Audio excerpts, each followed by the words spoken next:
તો બંને સમાચાર પર નજર કરીએ તો આણંદમાં લગ્નમાં વર કન્યા પક્ષ વચ્ચે પથ્થરમારો થયો। લગ્ન પૂર્ણ થયા બાદ લેવડ દેવડમાં મામલો બિચકાયો હતો। લાકડીઓ ખુરશીઓ વડે એકબીજા પર મારામારીની ઘટના બની છે। બંને પક્ષના 8 થી પણ વધુ લોકો પથ્થરમારામાં ઈજાગ્રસ્ત થયા છે।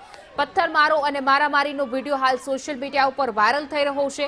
વર કન્યા વિદાયના બદલે પોલીસ મથકે પહોંચ્યા હતા। પોલીસની સમજાવટથી વર અને કન્યા પક્ષ વચ્ચે સમાધાન થયું છે, પરંતુ આજે વિડીયો આવ્યો છે સામે। લગ્ન મંડપ અખાડામાં ફેરવાઈ ગયો હતો। સામસામે લેવડ દેવડને લઈને મામલો બિચકાયો હતો અને લાકડી અને સાથે જ ખુરશીઓ ઉલટતી જોવા મળી રહી છે।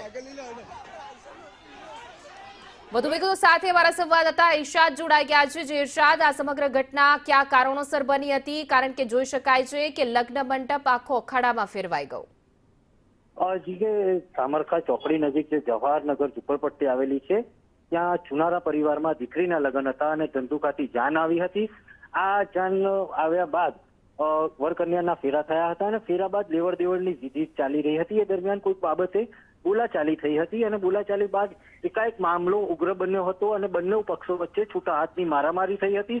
બંને પક્ષોએ સામસામે ખુરશીઓ ઉછાળી હતી અને પથ્થરમારો પણ થયો હતો, જેમાં 8 જેટલા લોકોને ઈજા પણ પહોંચી હતી અને સમગ્ર મામલો પોલીસ મથકે પહોંચ્યો હતો અને પોલીસ મથકે વરકન્યા બંને પક્ષોને સમજાવટ કર્યા બાદ આખરે કન્યાની વિદાય પોલીસ મથક ખાતેથી કરવામાં આવી હતી। જી ઇરશાદ, સમગ્ર માહિતી આપવા બદલ આપનો આભાર।